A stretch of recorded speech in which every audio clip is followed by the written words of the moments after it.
Okay, hello. It's a healthy, attractive-looking group of people. US President Donald Trump's plan to send federal troops and National Guard units into several major American cities has ignited a fierce national debate. It is a debate that sits at the intersection of law, politics, and the fragile norms of American federalism. The move, which has been defended by the White House, is an effort to restore law and order in cities that it claims are overrun by crime. But at the other end, it is being denounced by governors and mayors across the country. They see this as a constitutional overreach which threatens to militarize domestic politics. Beneath the legal wrangling, there is a deeper political play. It's a test of how far a populist president like Trump can go in asserting control over America's urban centers. Most of these cities, from Chicago to Los Angeles, are all governed by Democrats. Trump has framed the deployment of the military as a matter of necessity. In speeches and in his social media posts, Trump has portrayed these Democrat-run cities, whether it's Chicago, Portland, Los Angeles, and even Philadelphia, as symbols of decline. Trump argues that these are places where liberal governance has failed and crime rates have surged. The language that Trump uses evokes the same rhetoric of American carnage which powered his first presidential campaign, and it still resonates with his base. To his supporters, deploying troops signals strength, resolve, and a refusal to let woke city leaders dictate terms to Washington. It is about making America's cities great again. So when you look at Chicago, they've had probably 50 murders in the last 6 or 7 months, 8 months. Many, many people shot, like 30, 40, 50 people shot. Didn't die, but they've been shot. It's like a war zone. And then I listen to the governor and the mayor get up and say how they have it under control. They don't. It's probably worse than almost any city in the world. You can go to Afghanistan, you can go to a lot of different places, and they probably marvel at how much crime we have. But critics see something else entirely. They view the military deployments as a political stunt, an effort to manufacture a crisis and then project the image of a wartime president. The targets, too, are telling. Almost all of these are Democratic strongholds.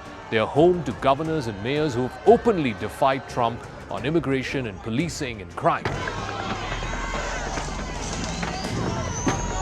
By sending troops into these cities, whether it's Los Angeles or Chicago, Trump is not just challenging the competence of these Democrats, he's challenging their legitimacy.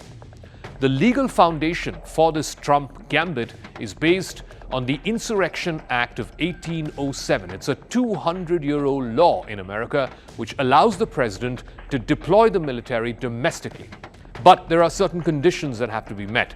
It can only be in cases of rebellion, insurrection, or when the state authorities are unable or unwilling to enforce federal law. The act has been invoked very sparingly in American history. Dwight Eisenhower and John F. Kennedy used it to enforce desegregation orders in the South of America. Once it was used by Lyndon Johnson during the urban riots in the 1960s, and most recently it was used in Los Angeles during the 1992 Los Angeles riots. But even that was over 30 years ago. Each invocation of the Insurrection Act came with genuine breakdowns of public order. Trump, on the other hand, is using the Insurrection Act, and it appears to be more preventive rather than reactive. The President is using his authority as Commander-in-Chief, U.S. Code 12406, which clearly states that the President has the right to call up the National Guard in cases where he deems it's appropriate. And if you look at what has happened in Portland, Oregon, for more than 100 nights, I was talking to our law enforcement team about it this morning, for more than 100 days, night after night after night, the ICE facility has been really under siege by these anarchists outside. They have been disrespecting law enforcement. They've been inciting violence. We saw, again, a guillotine rolled out in front of this federal building. And so the president wants to ensure that our federal buildings and our assets are protected.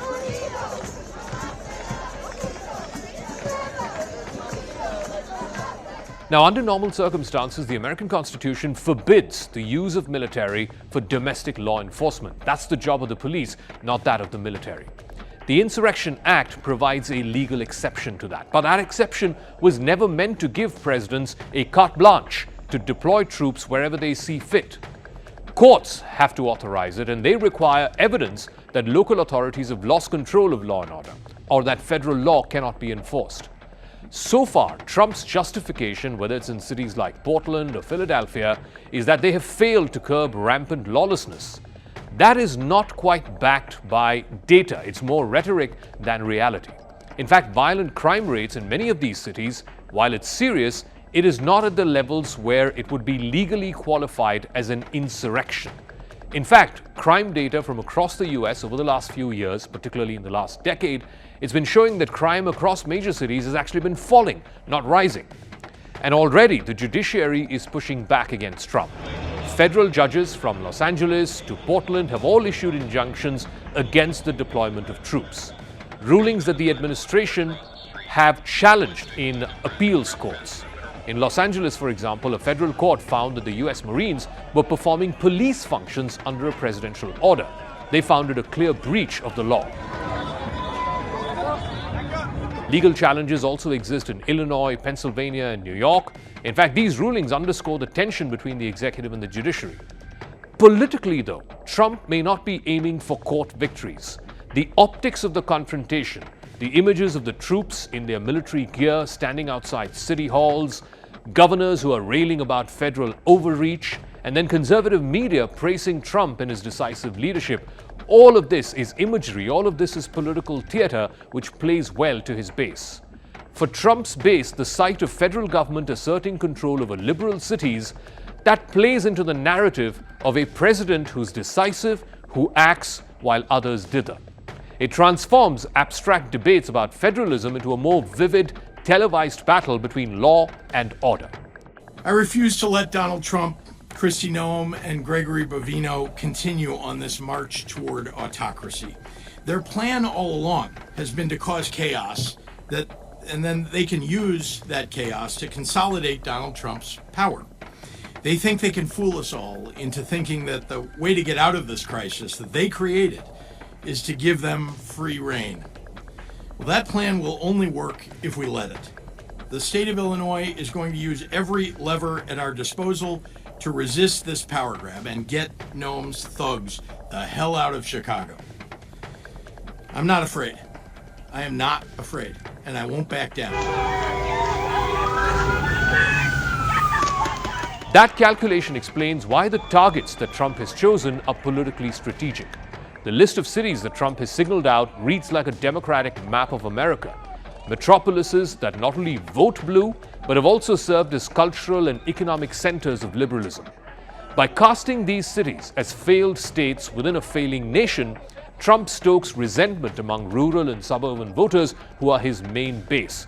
Basically, he's sending the message to them that the Democratic Party cannot govern. The move also forces Democratic leaders to get into a political battle. If they resist these deployments and risk being accused of tolerating disorder, or they can cooperate and risk legitimizing tyranny. And yet Trump's strategy carries some profound risks. The use of military force on American soil can quickly backfire.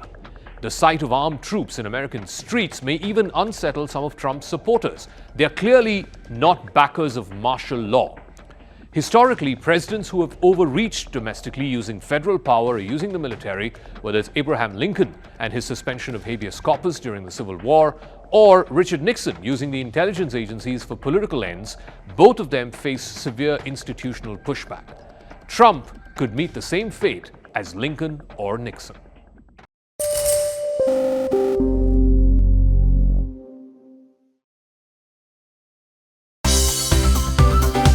Well, thanks so much for tuning in to CNBC TV 18. Make sure you follow us and stay updated on all our social media platforms.